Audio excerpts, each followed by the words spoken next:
Hello, ladies and gentlemen. Welcome to episode 621 of the DrunkNerds podcast. I'm host, as always. I'm Tyler. And joining me, we have the man, the myth, the legend himself, Sir Colonel Gables. What's up, buddy? Well, got a little bit tired. The weather finally changed around my area to where it's was a bit cool, kind of like nice and understanding, and all of a sudden it's going up to like around the 80s. So it just feels like finally summer is here, and it just had to wait for like a month or so for the weather to catch up.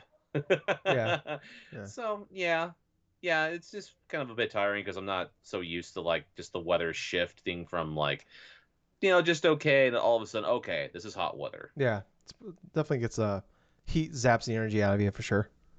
Yep. But other than that, though, I mean, everything else has been going all right.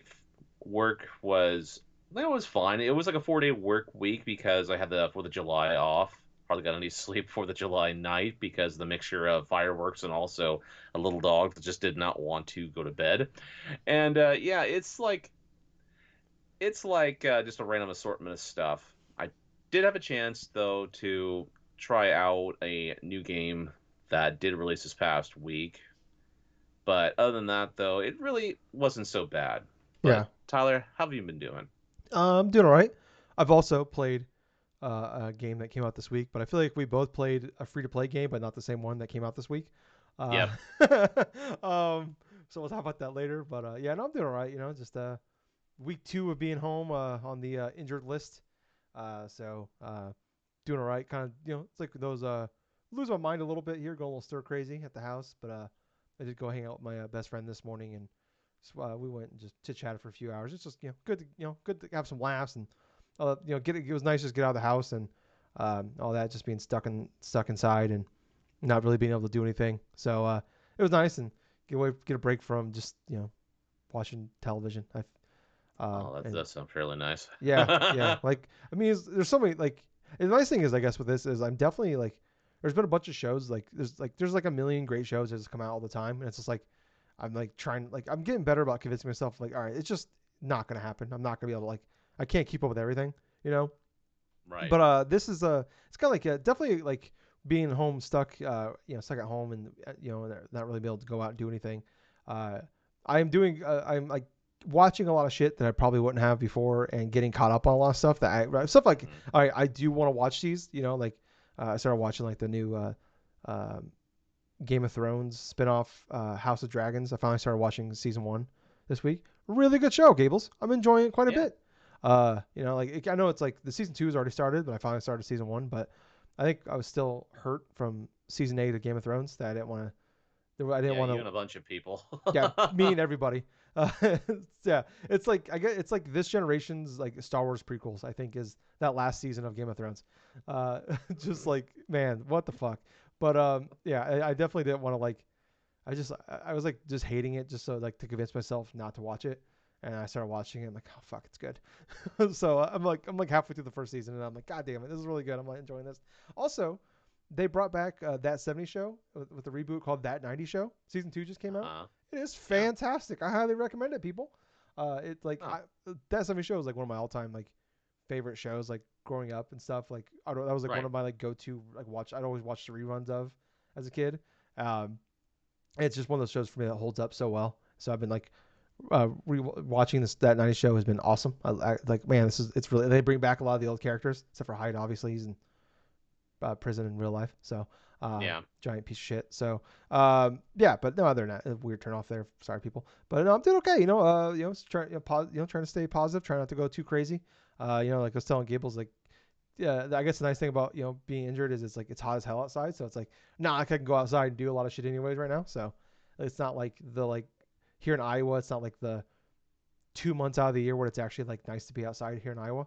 So like I guess that is a nice thing. It's the middle of fucking ass swamp of summertime. So uh, but yeah, no, I'm doing all right. Otherwise, just trying to clang and bang as always. But anyways, this is a video game podcast where every week Gables and I get together, talk about video games, everything we love and hate about them, everything in between. We've been doing the show for a little over 11 years now, so appreciate it if you guys go out there. We've gained a bunch of subscribers, a lot of viewers over the like really since like Summer Game Fest. We're getting really close to 400 subscribers. So Hmm. appreciate if you do all that. Our viewership has been way up, so I think June was like our second best month ever. So if you guys go out there, continue to support us, hit that subscribe button. We're on podcast services. We're on all of them. Just look for us, Drunk Nerds, Drunk-Nerds. You'll find us. 5-star reviews, likes, subscribes, follows, whatever you leave comments, shares with your friends. All that stuff would appreciate it. If you're listening to us on either of those places, go check us out in those other places that you might be using as services, and click around, give us the 5 stars, give us the thumbs up, comments, share with your friends, tell your friends, all that stuff. Check us out on the YouTube channel too, because we post a lot more. We do like live reactions, and we'll do some breakout clips, and it's been a couple weeks, but I want to go back, and I'm at home now, so I figured I might as well jump back into my playthrough of Super Mario Galaxy. So I'm gonna be live streaming that sometime this week on our YouTube channel. So check that out. Follow us on Twitter. All the links are down below in the show notes. So click on all those places. Follow us on there. I'll be posting before I go live on YouTube. So if you want to kind of get a heads up of that, go there. Good place to check us out. So, but yeah. Anyways, let's get into some of the news and everything going on. It's a holiday week. It's been kind of a I've been saying this, and I was talking like Gables and stuff for the show. It's like this feels like like the early days of like doing this podcast, and like we've been doing it since 2013, and it feels like that summertime where like I remember after post E3 there was like just trickling of like news and stuff back then. It was like, man, we were like fighting to like find anything to talk about. We're definitely it's not that bad, but it's at least we're getting like games coming out. We're having those to play, the kind of like keep us like in the game world. But yeah, like news has definitely been drying up a little bit. But I feel like it's gonna bounce up here a little bit, especially this week because it was a holiday week. So pretty much it was like a 3-day news week in the gaming world. So we got some decent stuff here though. First off, I mentioned last week that I was gonna do a live react to this thing, and then like I'm not gonna lie to you, I took a nap and I woke up and like I totally forgot about and I just pulled up YouTube and I saw it was like live streaming, but then I noticed that like nobody nobody was live reacting to this thing, and I'm like, okay, like sometimes like content creators will have like they'll get like a heads up, hey, this is something you want to live react to, and like all right, they don't know what it is, but they're like, hey, there's something here to like live react to, and I'm like, okay, if nobody's live, like I didn't even know what was on it yet, I just saw it was on, right, and I was like, okay, nobody's live react to us. Like no one's even like reporting on this. Like, okay, there must be nothing happening here. So I watched it, without live react to it. I'm really happy I did, because not a lot. it was like a 25-minute long thing here. The thing I'm talking about here is the Capcom Next showcase. It was like I think like 25 minutes, something like that, and it was exactly what. Gotta give them props. We talk about like like Nintendo will say like we're only gonna talk about these things, and like the first thing on the show was like something like we're only talking about stuff this year, and then the first thing they talk about is something next year. Like they lie constantly, so they kind of like even though they say something is like we don't believe them. I'll give Capcom some props in this one. They stuck to what they said. They said they're gonna talk about 3 things, and they talked about 3 things. I'm not even gonna like go one by one, Gables. We can just talk about it real fast here.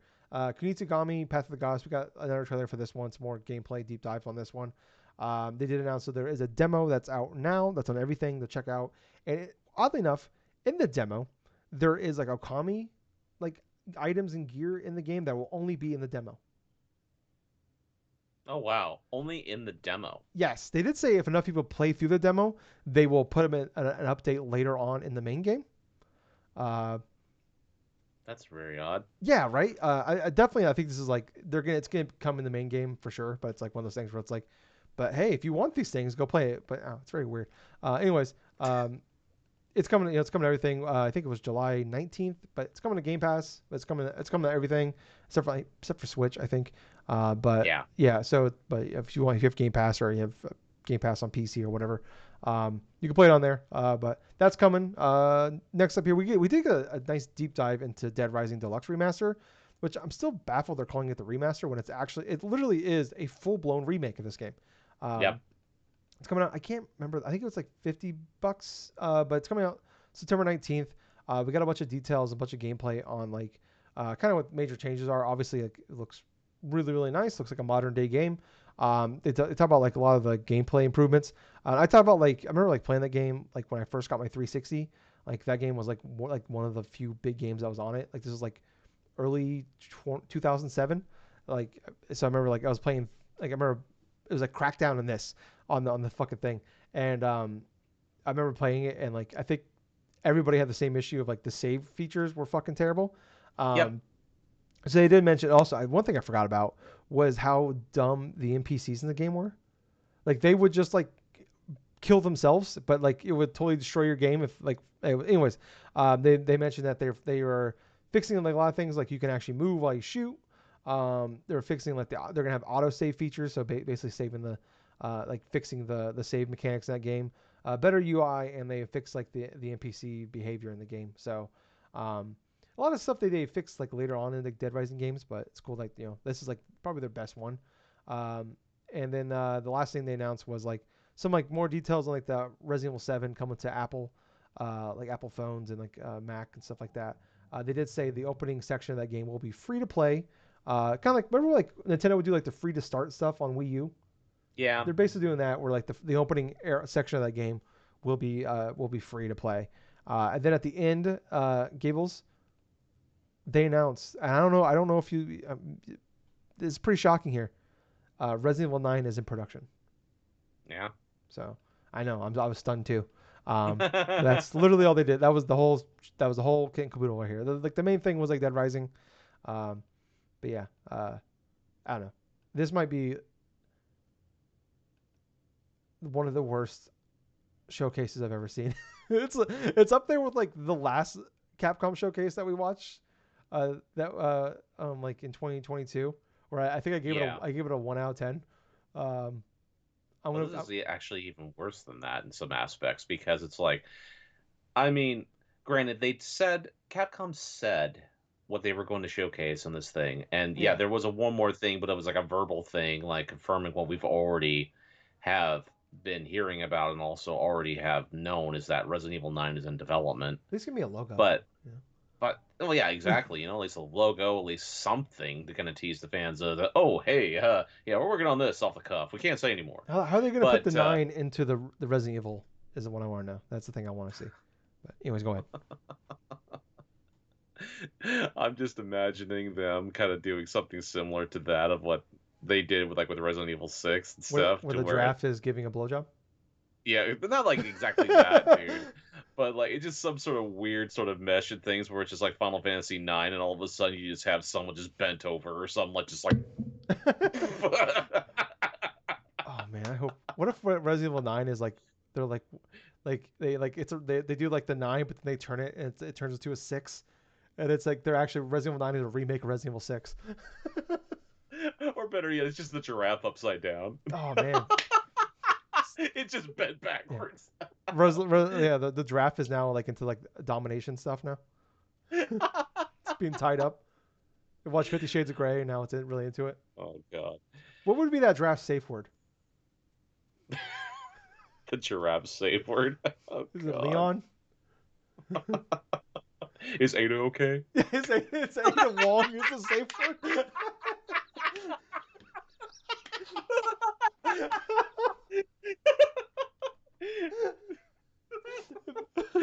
For people that are really confused right now, look up the original logo of Resident Evil 6, not the one they changed. The original one. It literally looks like like the draft is getting a blowjob. It really does. You cannot unsee this damn thing. No. And when they first unveiled that logo, that's what the major joke was for that logo, and it Yeah. still continues to this day. But going back to that Capcom Next, it was so weird and also kind of hard to follow in some aspects, is because they would go when they start talking about one game, you know, for their like the Dead Rising like remaster or like remake or whatever Yeah. the hell they want to say, a remake deluxe or what the fuck, or a Deluxe remaster remaster. deluxe. Yeah, deluxe DRDR. remaster. Yeah, they can't they can't even get that freaking straight. I think they just did that off the cuff just to say, oh yeah, this is definitely like a this is definitely like a remaster, but a little bit more than that. And it's a fucking remake. I mean, just say Yeah. outright, it's a Well, it's fucking weird though because remake. a remake is better than a remaster. So it's like Exactly. you're undercutting yourself here. Yeah, exactly. They're undercutting themselves, and I think they're just doing it tongue in cheek wise, just to get a cheap like laugh or two. That's the thing that it kind of feels like. But even when they're talking about one game, And all of a sudden, it's like now we hear from such and such and stuff about this type of thing. It was kind of underlying things from like other producers, other like things like separate games and stuff, and then like what their thoughts and opinions of like something completely different, and then all of a sudden go back to the previous game Mm, and stuff. It was disjointed. That's what it felt like.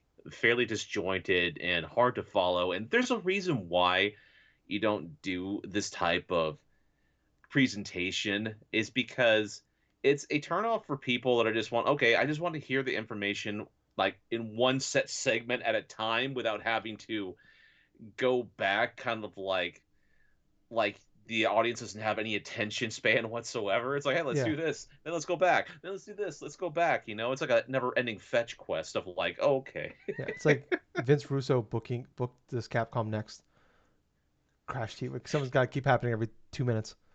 bro. Here's what we're gonna do. We're gonna put Judy Bagwell in the middle of this segment, and then we're gonna they fuck. They put rest in peace. yeah, yeah. Judy back. Yeah, rest in peace. Yeah, sorry. Too soon. Oh, Too soon.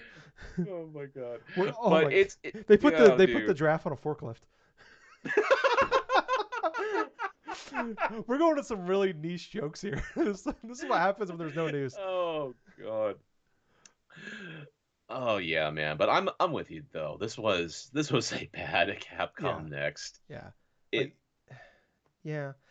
You're right though. Or like when they told, at least they told you what was gonna be there, and it's definitely like it's kind of like when like we get like a whatever state of play or like a Nintendo like partner direct thing where it's like I don't know. It's like yeah, it was this like some of them are pretty great because it's like like oh I'm really excited for this thing, but like if you don't care about anything in this thing like in that or like an indie showcase or whatever, it's like if nothing clicks with you, it's like this is a waste of my fucking time. yeah, no But it's like doubt. I don't know, like the expectations were low, so yeah, I guess you're like I shouldn't compare it to that Capcom showcase we had because that was like during E3 time, so Mm, and this was like yes. in July, so I don't know, but that was rough. That was rough. Mm, But absolutely. at least it was only 25 minutes, so I guess there's that. So I'm not gonna grade it because I you can't. It's hard to grade that one. But let's move on here, Gables. So Nintendo came out. Fura Kawa. What's his name again, Gables? Nintendo CEO. Like Furukawa or something Man, like that. I can't Pokemon and Japanese names. I just cannot do them. I don't know why. Um, I, Kara. That's what I think. my Yeah. mouth I know what it is. My mouth can't say it. It's weird. Sorry, I apologize, everybody. Anyways, moving on. So there was a question in the Q&A about kind of what the plan is with like scalpers and everything.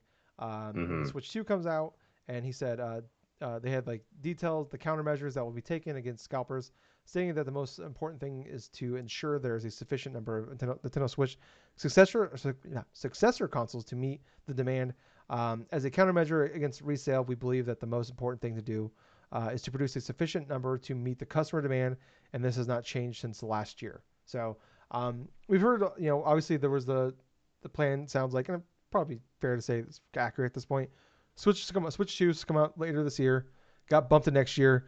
Two of the reasons why it sounds like the launch game isn't going to be ready, and then also Okay. they want to build up enough stock, and that was like one of the bigger things is like having enough stock up ready to go to um, when the new console comes out. They don't have to worry about kind of what we dealt with like with PS5 and Xbox, like we deal with like anything now, like concerts or movie Right. tickets, like scalpers ruin everything for people. So yeah, do you like how likely do you think they can actually do this? I don't think they can do this.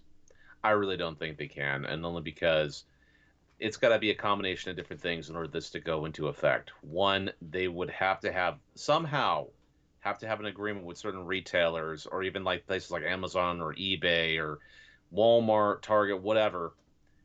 They'd have to sign inside their agreements if they're going to sell the stock. It's got to be limited to like a specific number of customers. Well, they And do on that top of that, anyways. It doesn't matter. I mean, they yeah, do. I know. It doesn't matter because you'll have scalpers that literally have different types of accounts, different types of things. They can bypass stuff like this fairly easily. Yeah. So unless they're going to do something else kind of drastic, I mean, it's going to be hard to try to sell those things online unless they're going to try to do the route of, oh, we're going to blitz a lot of the retail stores or something with these freaking consoles and stuff and see what happens. Yeah. That's what I kind of could see happening, but it's in this day and age, you do not want to limit people's availability of buying something online by just having it retail only, because it's gonna be a freaking crazy mess. Yeah. Yeah. Um. Yeah, I agree. Like I guess the only thing I can think of is like they have so many in stock that like it's kind of like remember like at a certain point like the scalpers were selling PS5s and Xbox Series X's at like at losses because they bought up so many and it was like starting to become so available like available enough where like you have to put in some effort to find one, but you can get one fairly easily. But that was Um, like 3 years after. yeah, I know, but I mean that's what I mean. Like they had to like I don't know, like 10, 15 million at launch, which most of the Yeah. time they have a few million at launch. And that's like Hmm. the only thing I can think of is like they're just gonna. I mean, maybe it's a this we don't know what is inside the Switch, but obviously there's like the issue on top of that was we had that semiconductor shortage back in the 2020s Yes. there. Um, like we don't know like what the guts of this thing necessarily. So and like I'm not smart enough to understand it, but the only thing I can think of is like it's something they can mass produce so easily that like they can flood the marketplace with it Hmm. or also like it comes out and it's like the Wii U again and you can just go to the store and buy one because no one wants one. That's like the only thing I could think of like happening Yeah. here is like they Wii U like PS3 this thing or like it's like they have like you know yeah like 10 15 million out there and even then like uh I don't know if like they can stop it. Like we've seen these companies like do like, and it sucks for customers because they add all these things in place to make it harder for these bots and these people to scalpers to buy these things, but they add all these hurdles for people like you and me that just want to buy it, but like you got to have a pre-sale code or like they'll do things where like I seen like a lot of like singer like bands and singers and stuff like what they'll do is like you buy something off our merch store, you'll get a exclusive code that will get you into the pre-sale of our tickets, and they'll do that, and Right. people will figure out a way to get into that thing and buy up all the tickets, and they'll sell Yep. out before they even the pre-sale concerts will sell out because people scalpers will buy up all the tickets of that thing. They'll find a way in. Um, so yeah, I don't look all the credit. And I hoped as a just a consumer that's going to be probably most likely be buying one of these things at launch. I hope yeah like it'd be great. Like I remember like when the Switch came out or when the Switch went for pre-order. Like I remember I was like they put them up for pre-order like right after that event they did in Japan, Right. and I was like on the fence with it because I wasn't a big I was like I wasn't really like super excited. Obviously, after that, it was a pretty bad announcement, like the arms and all the weird like they focused on like the motion stuff. And Yeah. I remember like that next morning getting up for work, and I'm like, I pre-ordered one on GameStop just like 6 7 o'clock. It'd been up for pre-order for like 8 9 hours at that point, and I when it was like still up for pre-order like the next morning. Like I'll pre-order one just to be safe, and obviously I'm really happy I did. But Hmm. yeah, but it's like that's not gonna happen now. Like the closest like, I think they can maybe be able to do this thing is like kind of what they like kind of almost like what happened with like the PS5 and shit where like they were just like randomly going up for pre-order on Yep. sites and like stuff like that where like don't announce it just like after we do the reveal like they'll go up at any point in time because you know I'll tell you something, dude. I think what company really handled this well, like especially after all the scalping stuff was happening, was Sony with like say yeah their initial PlayStation 5 stuff. I mean, the scalping got so bad that Sony had to go onto their website and stuff and then allow people to come in like certain time periods in order to register a number in their digital line in order to get a chance to purchase their yeah system.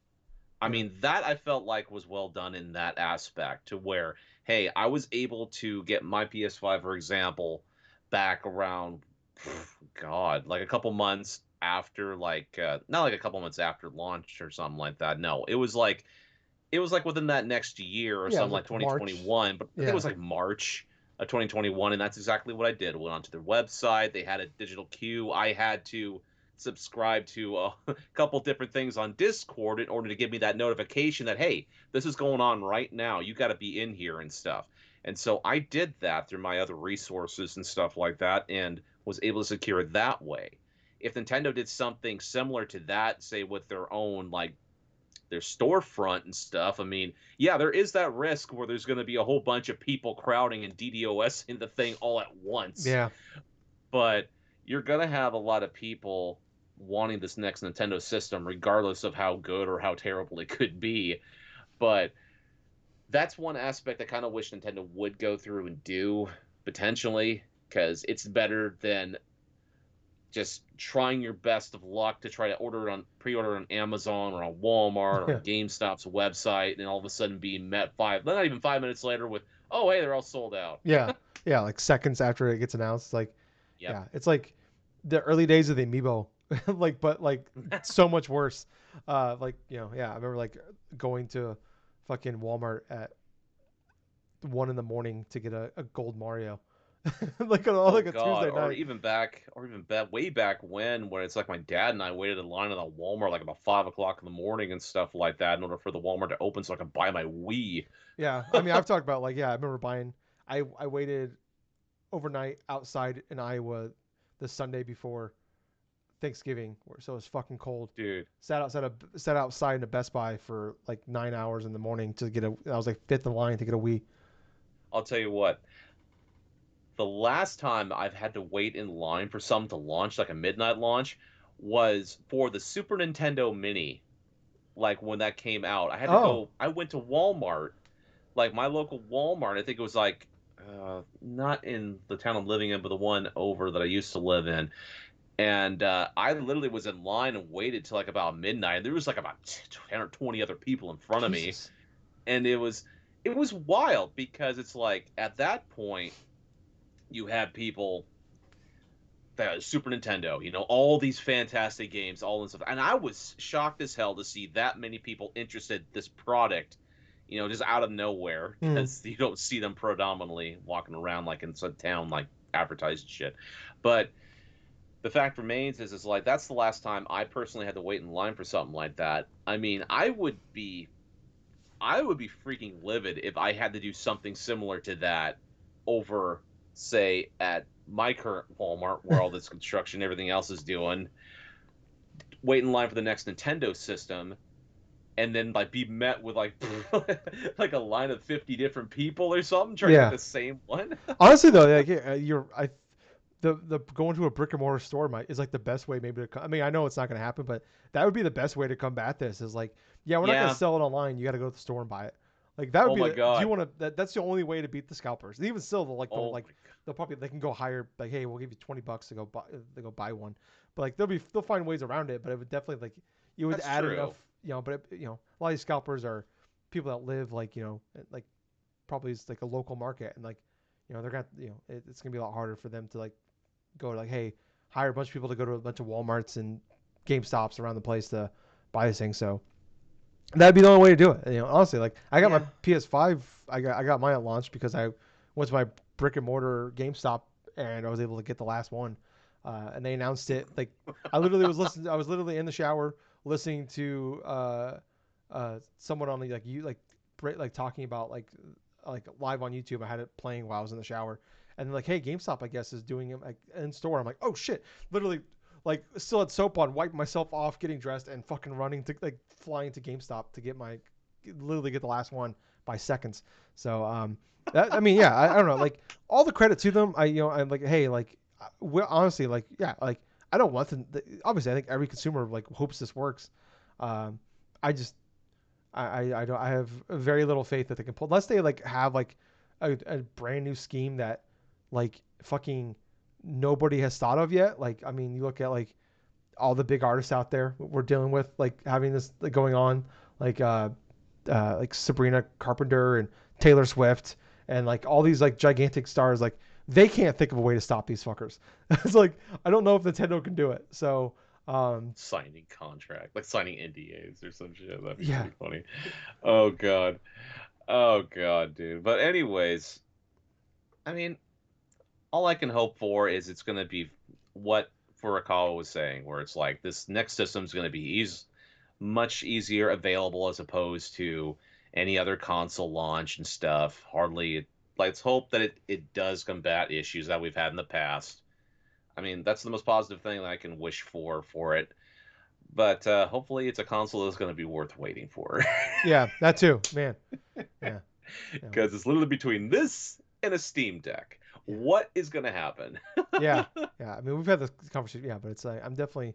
I feel like way too many people just assume it's gonna come out and everything's gonna be great. As like Right. we've seen time and time again, these people fuck the like all three of the big console makers fuck this up. So especially Yep. when's the last time Nintendo's gone back to back with a great console? So um, Oh Super God. Nintendo. It's got to be Tyler. I think you're right, dude. NES to Super Nintendo is all I can think of console wise, but yeah, dude. I mean, even when it came to like other Nintendo systems beforehand, I mean, you can't really say it from like say SNES to 64 or DS to 3DS because there were struggles Yeah, yeah. with Like those systems when they GameCube was a launched. great console, but it didn't sell well. And yeah, the 64 wasn't. Uh, I mean, like yeah, there was good games on them, but they were not like I mean, yeah, big. retroactively, the GameCube's considered this like critical darling and stuff, and we're just left wondering, is like, where the hell were you people like Yeah, 20 years ago or when this like damn thing was we're out? over here. We were like we were in it during the Wii U days, and we're like, man, there's some great games on here. And now everybody's like, man, there's some great games here. I'm like, I know, we fucking played them 10 years ago. They were awesome. Where were you then, assholes? Although maybe thank you for not buying this, so they didn't decide, hey, the Wii U is a cool thing. We should make more of these. So I don't know, Oh maybe it worked god. out in the end. But moving on here, some other stuff going on. So we got some updates on that new Crazy Taxi game. Apparently, it's years away. Like probably next generation years away. And it's gonna be a reboot of Crazy Taxi that will take place in a large, realistic city based on the United States, West Coast city. Gonna probably what was it? Was it San Francisco? Was Crazy Taxi based off of? Yeah, San Francisco. I Okay. think so. Yeah. I didn't play. The only time I really played it was like on PS2 way back when for like we rented it. So it'll be a theme park like map. There's like some video and stuff that came out about this. It'll be a new major online title in an open world with massive multiplayer driving game. So it's gonna be a live service game. Honestly, I think that's probably the best. That's probably the best way they can kind of proceed with like a Crazy Taxi like game because even though it's like arcade focused and stuff, I mean, if you're doing like a free to play element, you may have some bit of interest to it, but it going free to play kind of has me concerned. Yeah, well, they haven't said. I don't think they've said strictly it'll be free to play, but it's just gonna be. It's gonna Right. be a. It's gonna be a live service game. Which yeah, it's like definitely like. I don't know. It's like people like we talk a lot about like maybe great if they brought back this old franchise, but it's like we Yeah. like start to think about how is that gonna work nowadays, and it's like they're gonna it's like if you want like that the modern day version of that game, like Right. like it's not really gonna work. I think about like I would love if they brought back like NFL and NBA Street, but it's like man like that thing would be microtransaction to hell, and it would not be fun. It would not be the, like the NBA Street or NFL Street that we think of when we think of those. Like when we love those games, it's like man, those things would not come back and be what they want. Like No. especially like you have like if people are like hoping like 2K like has a deal to make an NFL game, but it's been like 5 years Yes. and we've heard nothing about it. But people are like, oh, what if they did like an NFL Street? I'm like, you want 2K to make an NFL Street? Have you played any of the other 2K games? Like that thing, they will find ways to make you pay more money for that thing. So I don't know. Yep. I don't know. I feel like yeah, this is like if Crazy Taxi is gonna come back, you're probably right. This is like the bet, like because if they put it out and it's more like it's like just a remake of the original. How many people are gonna want to pay $70 for that? Because they're gonna want to charge probably even $50 for it. It's like how Right. big is that audience actually? And like yeah, like it's definitely one of those games where it's like modern day games where it's like unless you have like a lot of nostalgia for it, it's like how many people are actually gonna like want to pay for like a lot of money for like because Crazy Taxi, when we think about it, it's not like a gigantic. There's not like a ton of stuff in that game. Like, No, it's not like a gigantic portion of things like in that game and stuff. I mean, even with its sequels and stuff like that, I mean, it's quintessentially kind of the same type of feel, where it's like it's an arcade based game. A lot of gamers know about Crazy Taxi and stuff, especially that lived through like the Dreamcast era and actually played it on its original system back when and stuff. But when you look at the gaming industry right now, a franchise like Crazy Taxi, I don't know how people are going to go for to make that a success, especially with Sega currently, yeah, because it's like we're thinking like a lot of like things that could potentially happen with it. Live service is probably the way that it will most likely go with these type of like like microtransaction stuff or like various drivers or various like colors for vehicles and all this other stuff. I mean, and at the point you kind of risk this type of thing not lasting for too long because look at the demographic. The demographic for people that are going to be into crazy taxi are probably going to be like guys like you and I or something like that, like inside of our maybe our late 20s, like the freaking like Mid, almost in their 40s and just stuff like just that say because Gable's of mid 30s. mid 30s. Yeah, Yeah. asshole. It's just it's aimed towards it would be aimed towards more of like say us in general, and quite honestly us in general are not going to be as big as like say how people going into the games like experiencing video games right now they're like say like the Zoomer and like the Gen Alpha type of shit or something are not Yeah, going to go and invest so much in the Crazy Taxi unless there's like a core gimmick and core appeal that's going to latch them on to this type of stuff, whether it be including new music and stuff from what is going on currently right now, or oh god, I just got a bunch of cringe stuff because like, I just imagine Skibbity Toilet being arranged in such a way inside this damn game.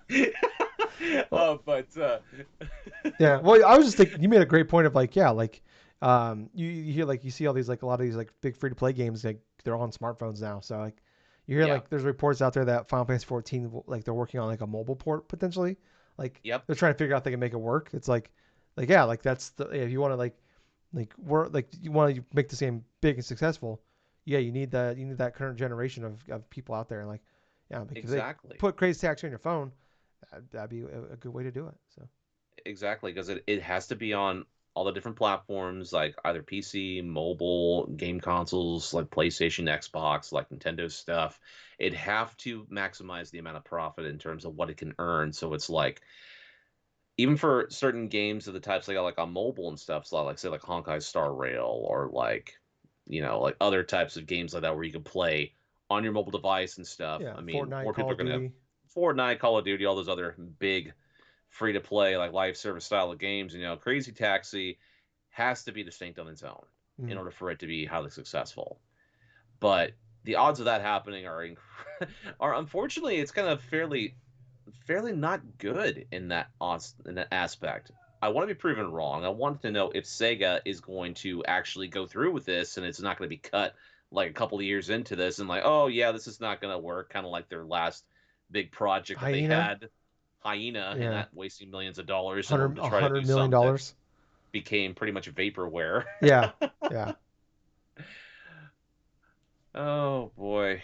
yeah, I'm just hopeful. yeah. No, it's a great point. Yeah, like I think they can find a way to make, if it is free to play, um, put anything on mobile, make just putting it everywhere you can, and yeah, like what's the catch to keep you coming back to it? Because yeah, I mean it's not like yeah, I don't like what's the loop of the thing that make you come back more. The kids an arcade Right. game and stuff, but like, yeah, what's the thing that's gonna keep people coming back?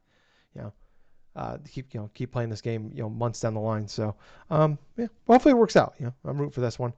Moving on though, Gables, this is like just maybe the most eclectic NSO drop we've ever had. Maybe Nintendo Switch That's putting Online. it lightly. Yeah, just randomly dropped. I think what was it? Yeah, on 4th of July. Um, they just randomly Of all dropped days. 7 games. Um, so we have Urban Champion.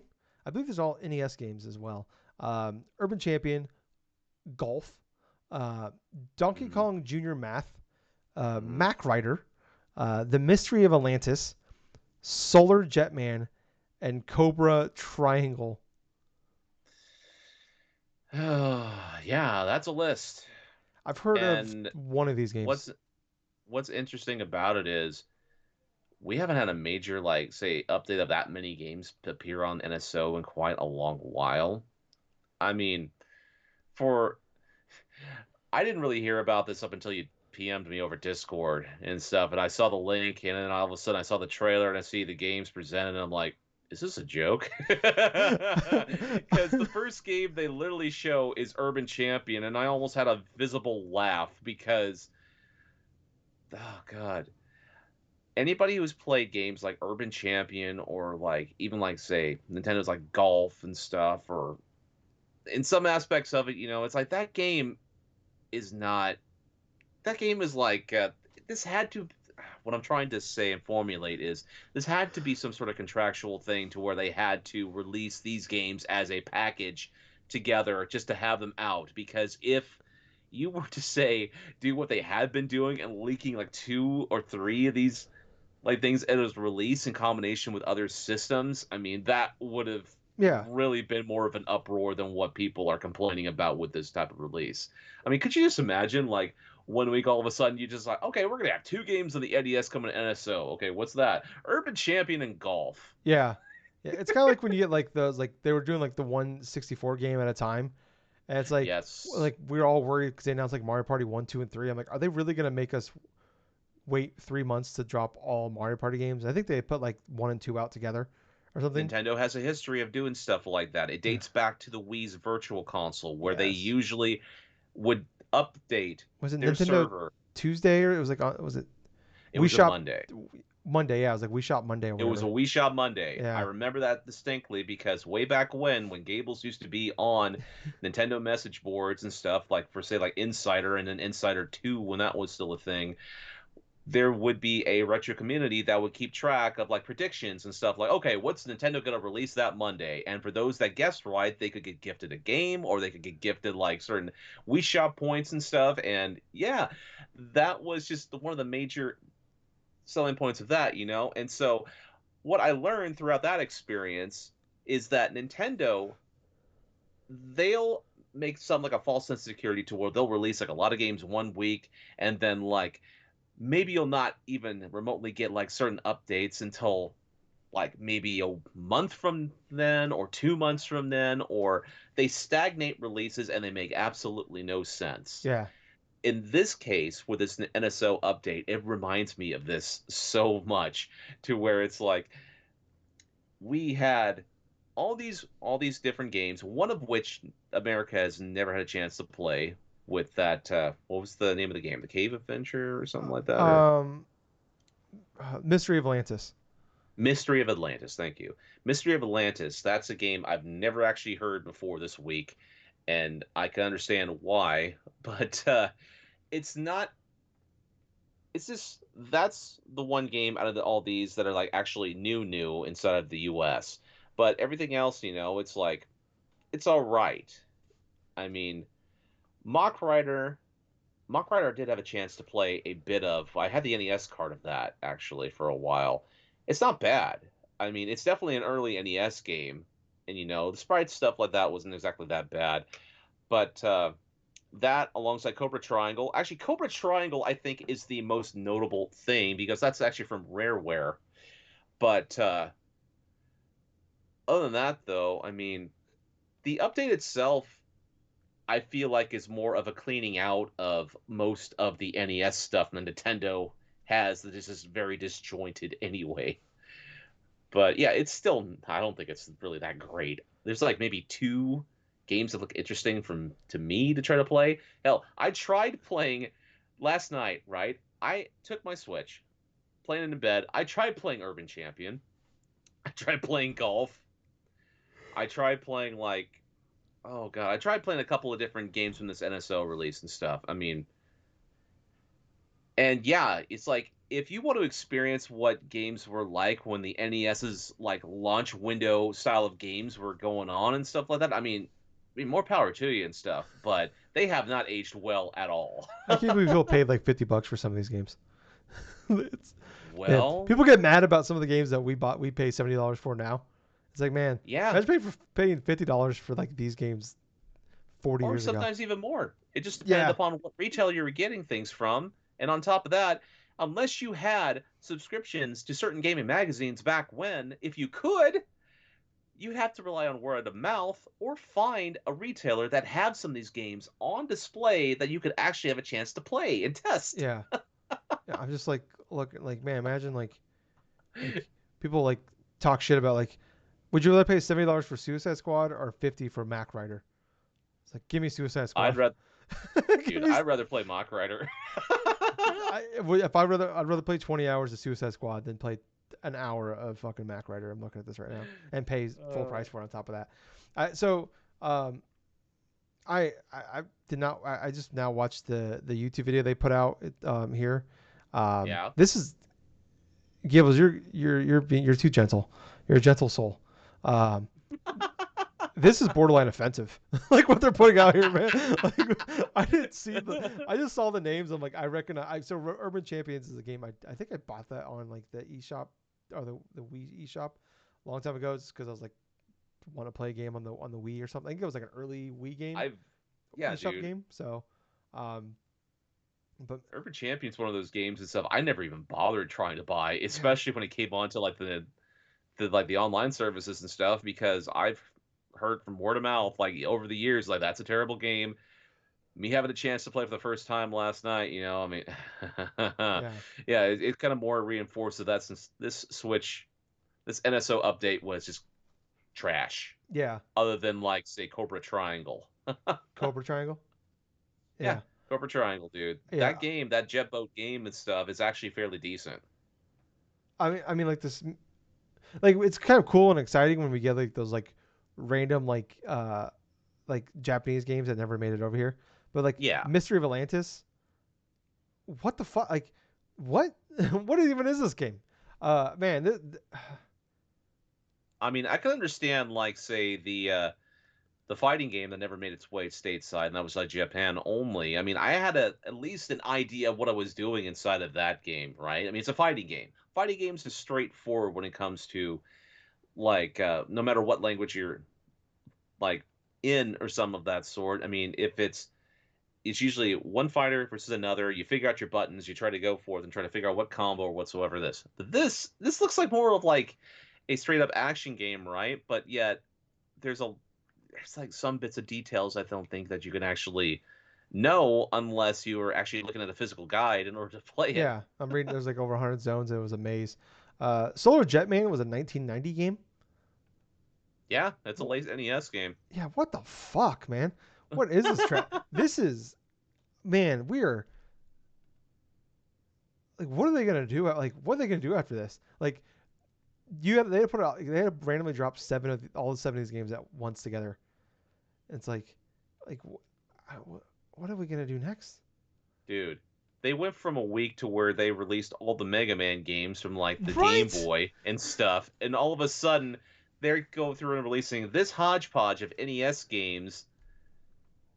I mean, that's the complete opposite. I mean, you have a week where you have all these good like Game Boy like Mega Man games, and all of a sudden you have all the mediocre to like freaking like forgettable NES games besides one, and then that's Yeah, man. Wow, that's rough. We're in a man. so It's getting rough out here. it's like, Maybe what's going to happen next? Are we just going to have an update to where it's like all like awesome like Sega Genesis games or something, or maybe all like maybe unforgettable like SNES games? Are we going to have like now a release of these like terrible N64 games like Clay Fighter 63 and a third or some shit? yeah. I mean, yeah, right. I mean, there's only like 90 something games from the 64 that ever came out, so it's like we're gonna get to those eventually.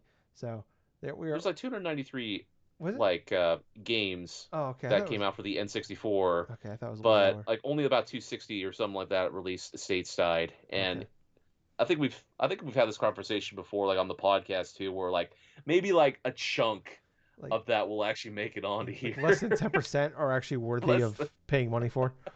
Yeah. Man, that man.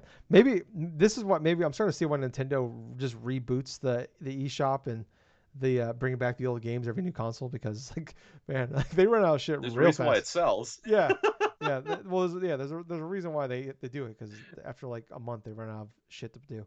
Um, all right, wow, Jesus Christ. That might be one of the worst things I've ever seen. And I'm looking at you, Mystery of Atlantis. Moving on here though. Some other news this week. So Horizon, the TV show, the apparently might be in trouble, potentially getting canned. I guess the showrunner got fired Oh in wow. the last couple weeks, and so now they're just kind of like in this. We don't know. We don't know. It's like early production. Don't know what's gonna happen with it. So it could just be when they lost a showrunner. So definitely it might be. There's been some discussion. I guess that might just get canned completely. So other than that, we got Activision games sounds like maybe finally coming to Game Pass starting in August. Sounds like they're gonna do like maybe kind of do the Nintendo thing here, where we're like instead of dropping them all at once, we're gonna get them over time. But it Okay. sounds like we're gonna get the sometime in August. We do have Gamescom in August, so we'll be and Xbox is gonna be doing something there. So Right.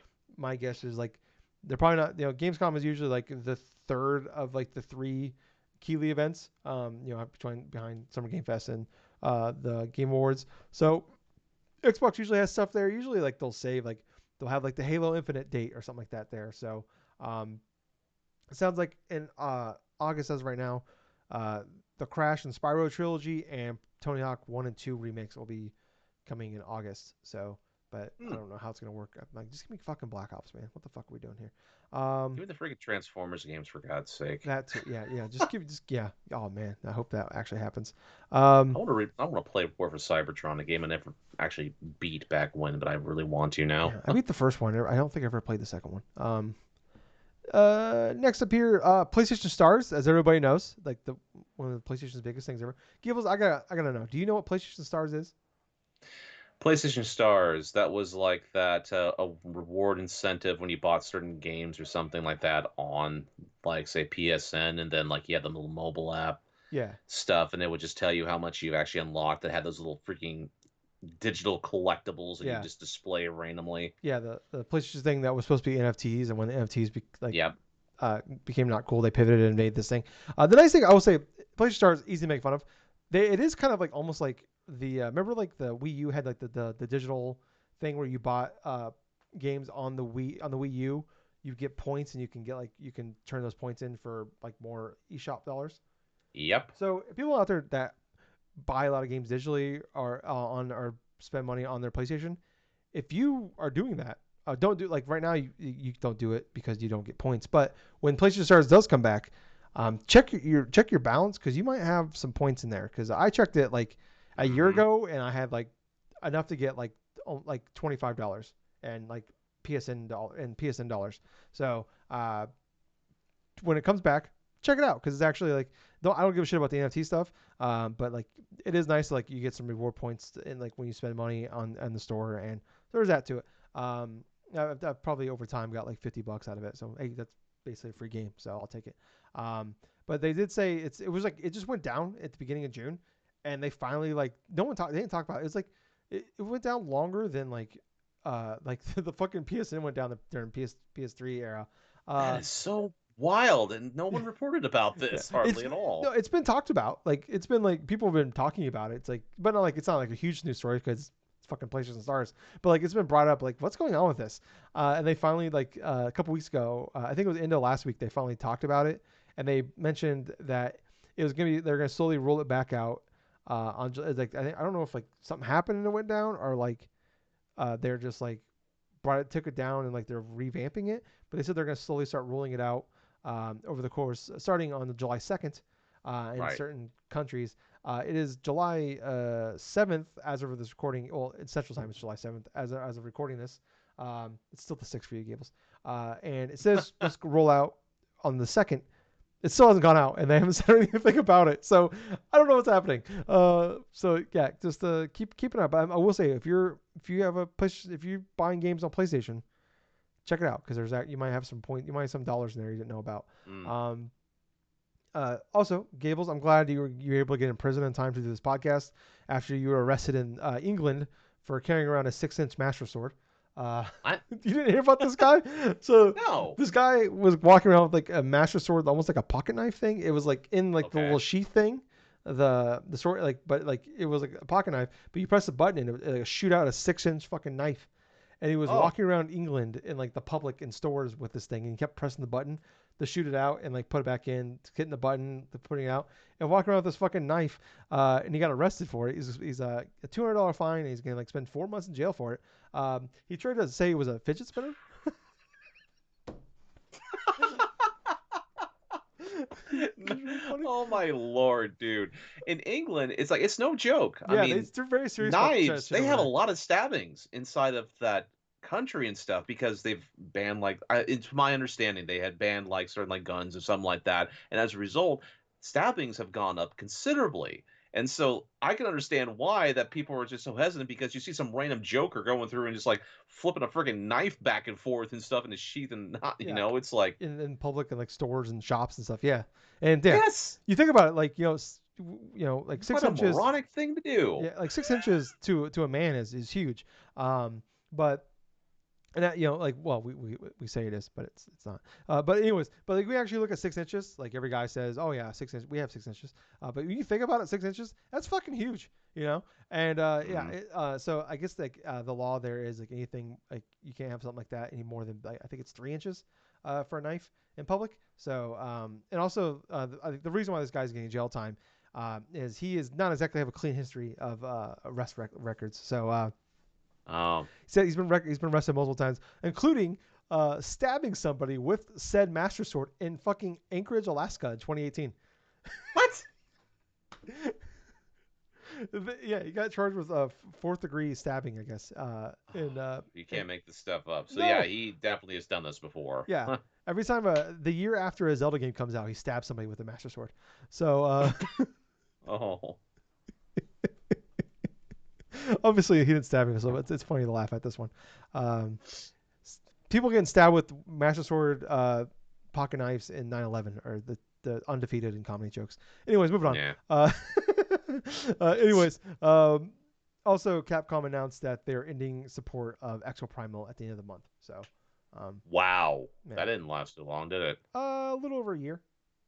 Came out at the end of June last year. So, yeah, I don't know. I mean, that was a game that like it sold over 1 million copies quietly, but I don't. Yeah, I don't know. That was like I think. Yeah, I don't think anybody had like huge hopes for that thing beforehand. So, um, but I don't know. I played it for like a couple hours on because it was on Game Pass, and it was like it was a good. It was like a fine game. I think it was like a 72 on like Open Critic or something like that. So I'm like, yeah, that makes sense. So, but yeah, it was whatever. But I mean, that's so it goes nowadays with especially a live service game. So, Absolutely. but Gables, let's jump in some of the news or some of the news, some of the games we've been playing this week. Do you want to go first? Or do you want me to go first, buddy? I'll go first this time. Okay. Like I was alluding to, there was a game that I did play this past week that did come out. It's free to play. I'm talking about Zenless Zone Zero. Mm-hmm.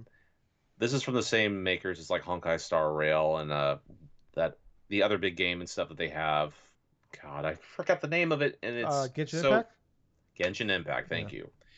I don't know why I didn't think about it. I guess this heat's To getting to me, me. they're the same game. So I Yeah, honestly, you reminded me I that they can were two different understand games. that. I can understand that. This is made by the same developers, that made like Genshin Impact and Honkai Star Rail and stuff. Hoyoverse, it's Yes. called. Yeah. And for Zenless Zone Zero, this is like their newest like free to play live service style of game. It looked kind of interesting to me at first because the initial art style, the initial like looks of these characters, and also in times of the gameplay. I was curious to see what this game would be about. So I downloaded the game, started playing it for about an hour. It's basically like an action game, like a straight up like action game, to where you can do like certain basic stuff. Like for example, you do like your basic attack stuff. The attacks look fluid itself. The the gameplay in and of itself, like for terms of combat, it's fine. It's sort of basic in some aspects. There's not a lot of complexity to it because it literally becomes a revolving kind of repetitive task to where you're attacking enemies, right? You press the parry when the enemy's just about to attack, and then at the same time you build up like a meter enough and stuff, you can do this various like team attack, right? So you press like either the L1 or the R1 button and stuff, and then your teammate comes in to help you do like a super attack and stuff. So basic thing is it's like you pretty much are in charge of this group and stuff of these various like fighters and stuff, and taking on this sort of like an alien menace and stuff. I haven't paid attention too much of the story of it because I'm really not too sure if I'm going to be going through continuing playing this game. Like, I gave it a try. There definitely are some repetitive stuff to it.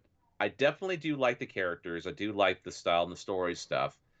But in terms of the gameplay itself, it gets repetitive like after like as soon as like an hour.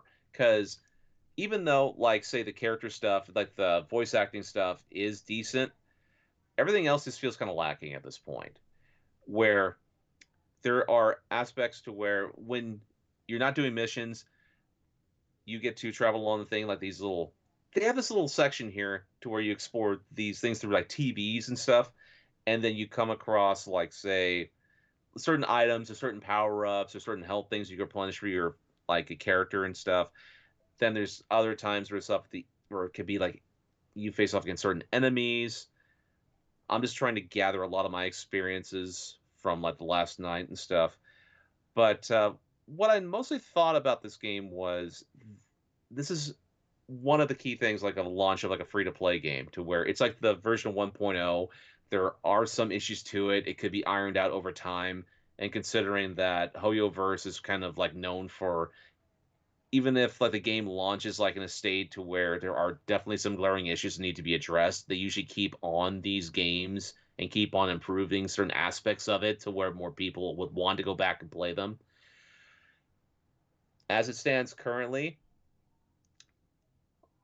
as it stands currently for me, I mean, Zenless Zone Zero is definitely a fun idea. There are elements of the gameplay that I did not like.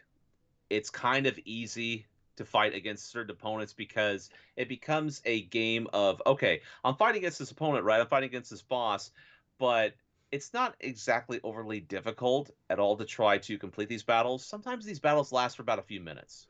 And sometimes the NPC like enemies and stuff will just stand or so in place and then randomly just like maybe do one attack and then you just dodge or something like that and like you keep on attacking them until finally you take them out with either a special or this or that and stuff. It truly doesn't start to get difficult until like, or somewhat difficult, maybe a little bit more challenging when you face off against like a boss. But at the same point, it's not as difficult, like say it's like a Souls game or something like that, to where you have to multiple dodge this, dodge that, or I'll take you out in one hit and stuff. It gets into a routine of okay, just do a couple different attacks and stuff. This guy's going to do a big attack and stuff, dodge, then do that and stuff. Okay, my meter's built up. I'm going to go forth and do a special or call on my partner to help me in terms of this stuff. For because when you go through to these initial fights and stuff, you're basically a team of three characters, right? And so you can switch between these characters on the fly.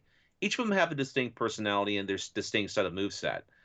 Like you have this one character, Billy, that's like a sharpshooter, right? And like he does a various a bunch of like different support stuff when you switch into one of your like melee fighters and stuff. So he'll cover like with support from the long range and stuff. The other fighter will go through and like do like a close thing of attacks. I know it sounds like I'm fairly disjointed trying to explain this, but this is how much retention I actually had while playing Zenless Zone Zero. Because even after an hour of me pretty much watching cutscene, like a combination of cutscenes, looking at the character stuff, looking at the kind of the overworld hub world type of thing, that was the most interesting part about it. The gameplay itself isn't complicated at all. There's not a lot of depth. There's just basic kind of attacks and basic type of things currently right now. There's no open world thing like say like an Genshin Impact stuff. There's nothing like say fairly interesting if you're going to play this game mobile wise because it looks like it's largely the same as what it is on mobile. But this is the type of game where you should kind of wait until like about at least a couple months down the line because maybe there'll be more interesting stuff added onto it. But at the same time, I think the core of this game is all right, but it's not exactly great, but it's not exactly bad. It's like average Yeah. at best, Yeah. what I felt like. But other than playing Zenless Zone Zero, hmm. Other than playing that game, I'm trying to think of what else I've played. Well, the NSO stuff, but we kind of know how that kind of went and stuff. I mean, but other than that, I was just playing little bits of random, like Ultimate Marvel vs. Capcom 3, just doing the random stuff, trying to do like random combos, this and that, just getting myself prepped so when MVC2 does release for his arcade collection, like later on this year and stuff, then I will just be a little bit ready here and there. Yeah. But other than like the gaming stuff, I've just been getting more back into like checking out the NFL stuff. Oh yeah. We're so But close. not just that though, but like the whole fantasy draft stuff. So I'm Oh getting yeah. reacquainted back into that stuff and talk about game stuff. Just like prepping yourself to try to kind of like how you would like in a strategy game or something like that, checking out the players like stats, like what type of like season that they may have, like if this character, like this person is in, or if that person's in, or if this head coach is like switching into stuff like that. I mean, correlation. I'm taking the same approach as I would in certain like strategy games and applying it to to Nice. like fantasy football. So it's like it's sort of weird. And I know this is a gaming podcast, but at the same time, I'm itching for some football Yeah. and I'm itching for like a whole bunch of different stuff. But other than that, though, that's pretty much what I've been playing this week. All right. Yeah, I'm the same boat but I'm just waiting for NCAA football to come out. Hmm. We're like 9 days away from this coming out, so um, I feel like if that game comes out and it doesn't solve all my life problems, then it's gonna be a disappointment, honestly, at this point for me. Um, but yeah, I've been playing a couple games this week. We talked about at the top of the show. We both played the big free to play games that came out this week, but we played different ones. I played the first Descendant. Um, Hmm. it's a Nexon game. South Korean company. It is kind of like the game is absolutely gorgeous.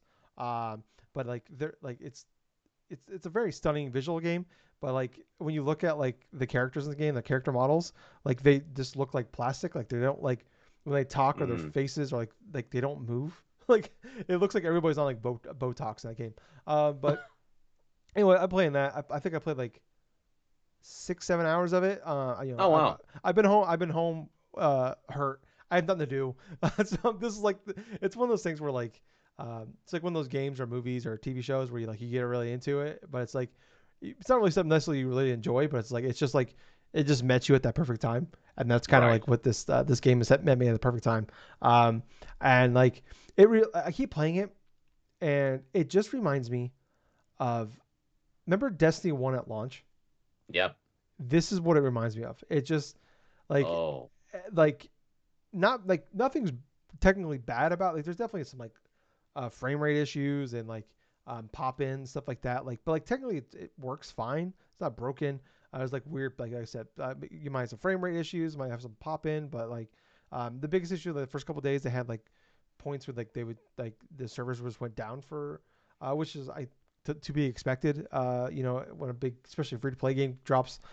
Plus Yes. during like right during the it's a holiday this week here in America, so probably a lot more people are at home.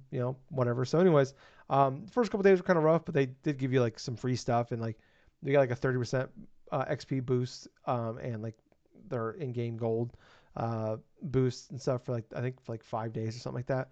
Um, but yeah, I've done a bunch of the main missions in the game. Like I said, I played 6 7 hours of this. I was like really trying to like get into the story at first.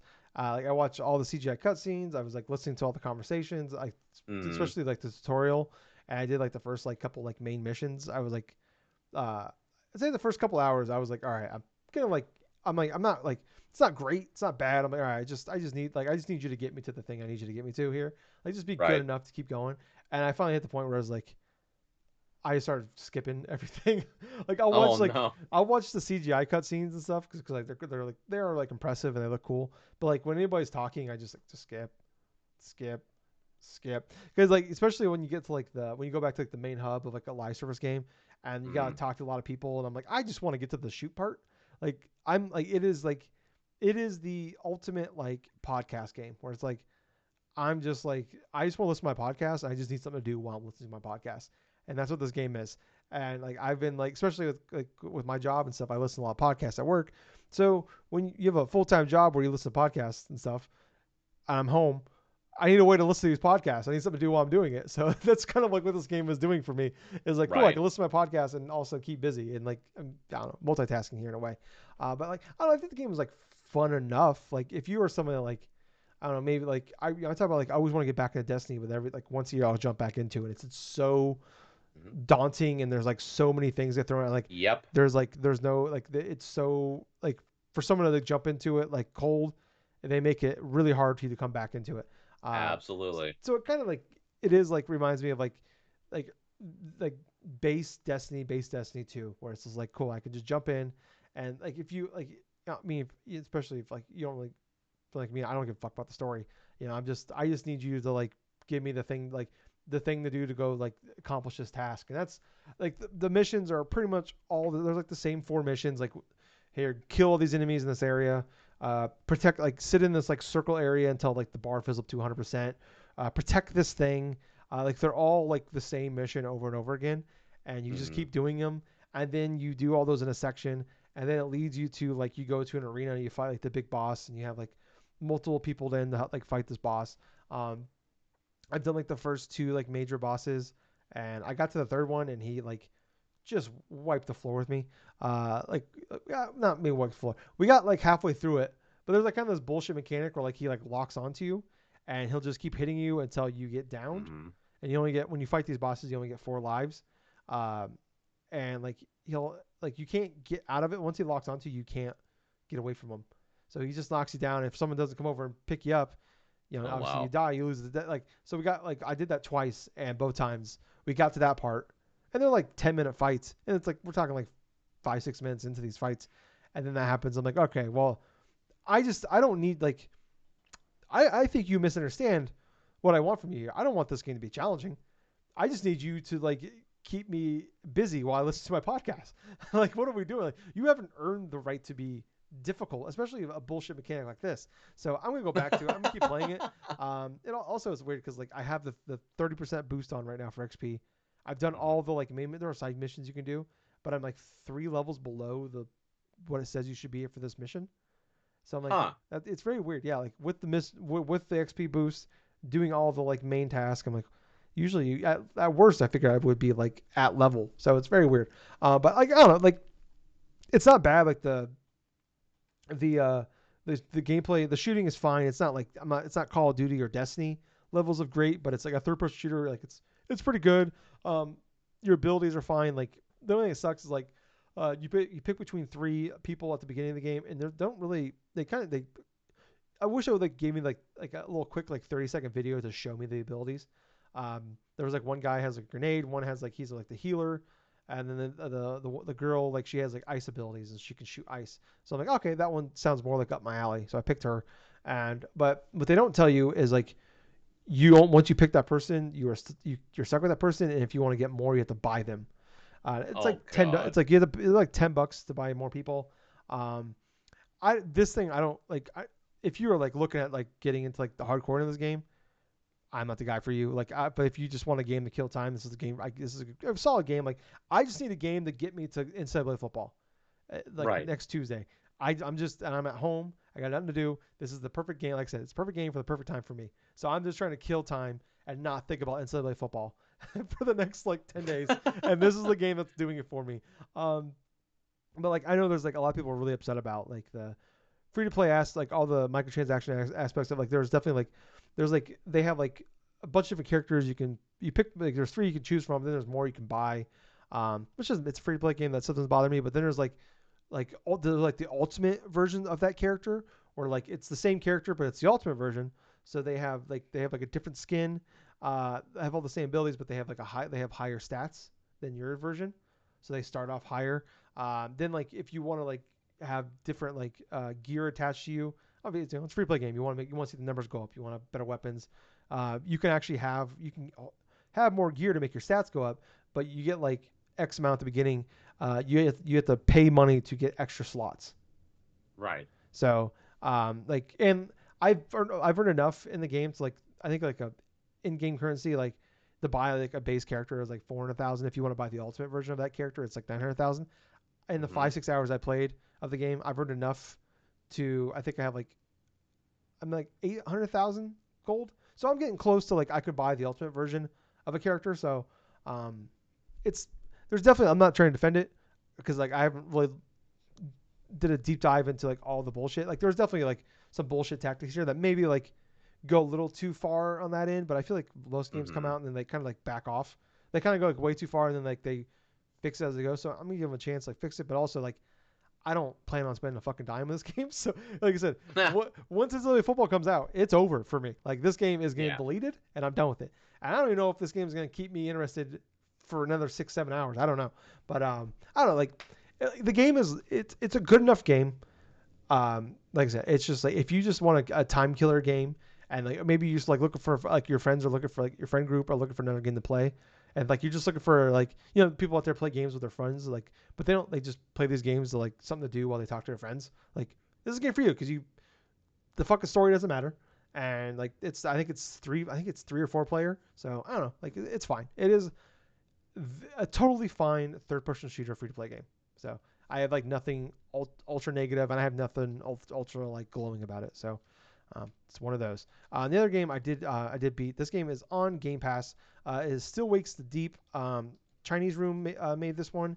Came out a few weeks ago, but like I was playing like Dragon Age Inquisition stuff like that. So I finally started playing it this week. It is it's kind of like a what's like the major like horror walking simulator game? Amnesia. Um, Um, Amnesia. Okay. yeah, like something like Amnesia and stuff like that. But they made previously Dear Esther, which I never played. I own that game. I should go check it out. That was like their big game. And then the other game they made was Everybody's Gone to the Rapture, which is a game I was super excited for. And then I played it, and it was like it felt I thought it was gonna be more of a horror game, and it was not. It was but anyways, this I love this game. I thought this game was great. It is definitely like it feels like on a weird way of like kind of like a evolution a little bit of like a horror like walking simulator game where there is some like light action elements to it. There's some puzzle solving, but also like some like some parts we have to like kind of like more like quick time events, stuff like that. There's more things you're doing along with this game, but it's really cool. We're like, so I don't know exactly where you're at. You're in the middle of the ocean, in the Atlantic Ocean. I kept thinking it was Indian Ocean, but it's Atlantic Ocean. But the people in the game are like Scottish to the point where Gables, they are so Scottish that I couldn't understand a fucking thing they were saying. Thank God for and I was actually listened to like multiple podcasts like they were talking about it. They're like, one guy is he is from Ireland, and he was talking about like they actually have people from that territory that like did the voice acting, and they use like the slang terms from that area to like and like even in like the captions and the subtitles, because you need subtitles in this fucking game. They actually will like translate those slang terms that we wouldn't get, and like to make you understand it. And like I said, thank God for these subtitles because I couldn't. But it was also like really cool because it was like very authentic. And I listened to multiple podcasts like they nailed like like the accents and the words and stuff like that. But it takes place. I think it's like it's like Christmas like 1975. And you're on like you're like on an oil rig in the middle of the ocean, and like Yeah. you're like drilling for oil. Something happens, and like all of a sudden, like the people on the boat like start turning into like creatures and stuff like that. Um, Mm. I'm a fan of these games, but like I'm not one like that's gonna play just like a 7 out of 10 version of these games. But like the really good ones, I will play. Um, so like I was pretty excited for this one. It graphically looks fantastic. But man, they like this game fucking they killed it. Like this game is really good. It's probably took me 4.5 hours, I'd say. So it's pretty short. Obviously you probably got but I was going around like reading all of like the news clippings and like all that stuff, like looking at all the information, talking to everybody I could talk to, stuff like that. So like I definitely like went slower than it. But if you want to, like you could probably beat this game in less than 4 hours if you wanted to. But the pacing of it is fantastic. Like I was like there's multiple times in this game where like you just hear noises and like the sound of this game. Obviously like horror games, the sound design is maybe one of the most important parts of it. Mm. Just like even when something's not happening, just like the tension of making you feel like in the noises, like just I was at multiple points in this game where like I was scared to turn around. Like even though like I like because I'm like what if something's behind me, and like the first time you see like they wait a long time for you to like actually see the creatures in this game, and when you do, they are fucking terrifying. And like it almost feels like The Thing is one of my favorite horror movies of all time, and this just the idea like it's like Dead Space is one of the greatest horror games ever made as well, because like just the like the terrifying nature of like you are alone, like you're on a Dead Space, you're on a ship in the middle of space, The Thing, you're in fucking Antarctica, like no one, like there's nowhere to go, there's no one around to help you, like you are by yourself, and like just the idea of like you are a bunch of guys on this fucking oil rig, like in 1975, there's no cell phones, nothing like that. You can't call anybody. just like having to survive. It's fucking brilliant. I really really like. I big huge thumbs up. Like if you are a fan of like these type of games, or like someone like me, like I said, I'm not gonna play like all of them, but like if there's a really good version of these games, I will check them out. But like, cause it's hard to also talk about because I don't want to spoil anything for anybody. But like I was never bored. And like they just like it's one of those games where like I never wanted to stop playing it, but I was like scared to play it. It's just like I just want to cut. Both I was like constantly was like, all right, I was like, it was getting too much. I'm like, I need to stop playing it, but I'm like, I'm loving this so much, I can't stop. So I was like fighting with myself the entire time to make it through this entire situation, just because it was so scary. But yeah, I loved it. It's on Game Pass. I think it's like $30 too. But yeah, if you have, like I said, if you have Game Pass, like definitely this is like a must play. Definitely check it out. It looks great, sounds great, and yeah, like they do a really good job of like really quickly, um, in like the first like 20 30 minutes of this game, making you care about all these characters that you like talk to along the way. With all these characters, they really quickly do a great job of like building a relationship with all these characters and making you care about them in a short amount of time. And that's something for me, like someone that loves like the Telltale games or like Life is Strange. Like if you can like instantly make me care about these characters, like I mean, you got me. And yeah, that it did it for me. So big time thumbs up. That this game's, I would say, a decent chance, a pretty good chance is I'll be on my top 10 list at the end of the year. But yeah, that's all I've been playing. If you guys like this, appreciate it. Check us out, please. 5-star, leave 5-star reviews, thumbs ups, comments, reviews, shares, whatever you can do to help us out. We really would appreciate it. Links down in the show notes below to like find us. Quick way to get up to all those places: Twitter, Facebook, all that stuff. Like I said, if you listen to us on the podcast version, the audio version, check us out on YouTube because we put up more content over there. And hey, I'll be planning on jumping back into Mario Galaxy sometime this week. It'll be at night as well, so yeah, check us out on all that stuff. But I was your host, Tyler. I've been Colonel Gables. Until next time, everyone, thank you for listening to another fun filled episode of the Drunk Nerds podcast. Hey, Gables. Yeah, Too sweet. too sweet, man. Bye, guys. See ya.